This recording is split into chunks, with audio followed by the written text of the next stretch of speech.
أغنامه كل يوم صباحا، ويطعم بأغنامه من الأعشاب والنبات التي تنفي الأرض، ويشعر السبيل بالملال ويريد المزاح القليل واللعاب. مميز جدا، أظن في القصيد بأهل القرية.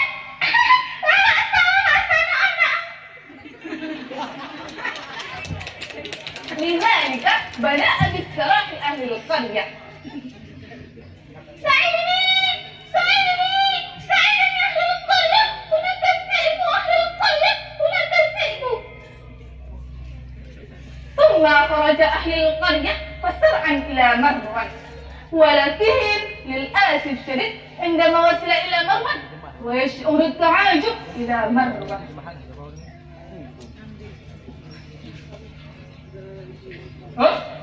الذئب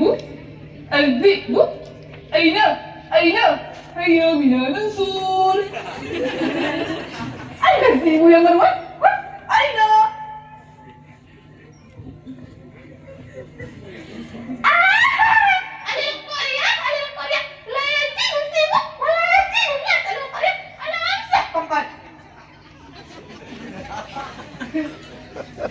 لقد كذبت علينا.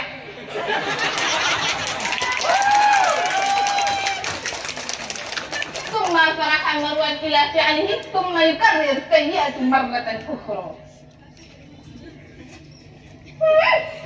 ميلودي الأول لا بأس أن نكذب مرة واحدة. نعم.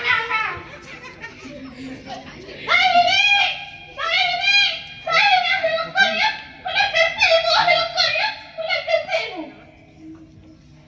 بكاء الصبح أكثر فأكثر، ثم قام أهل القرية على الفور.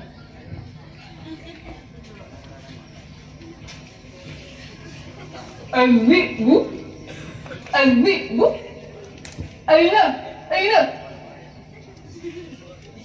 الذئب يا مروان؟ أين؟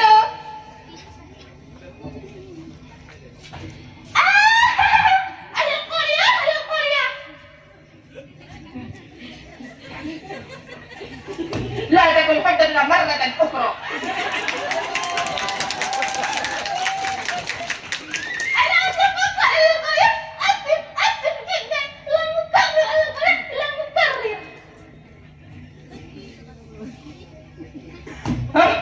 إذا كان مرة أخرى لا نسجل قبل الآن.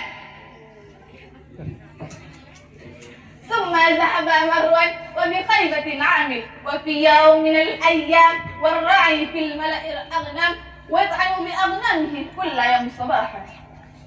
فجاء هناك الذئب إلى مروان، وبدأ مروان بالخوف بالصعد على الفور.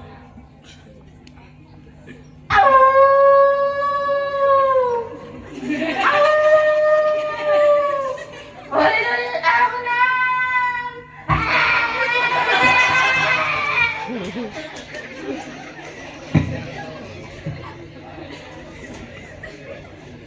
أغنامي قوم يا أغنامي، سألني أهل القرية. أغنامي قوم يا أغنامي.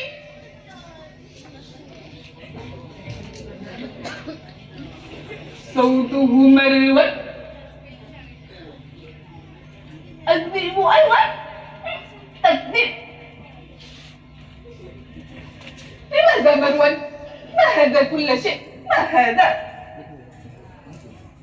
أغنامي قوم يا أغنامي، لا هناك من قبل. انظروا ولم انظروا.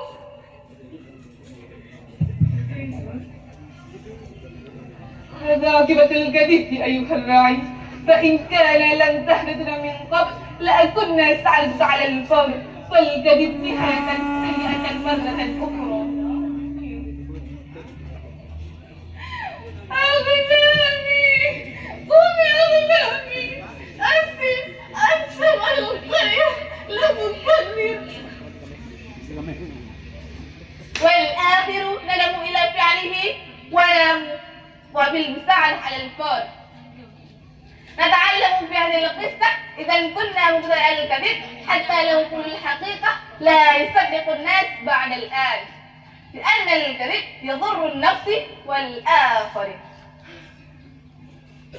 شكرا على اهتمامكم، والسلام عليكم ورحمة الله وبركاته.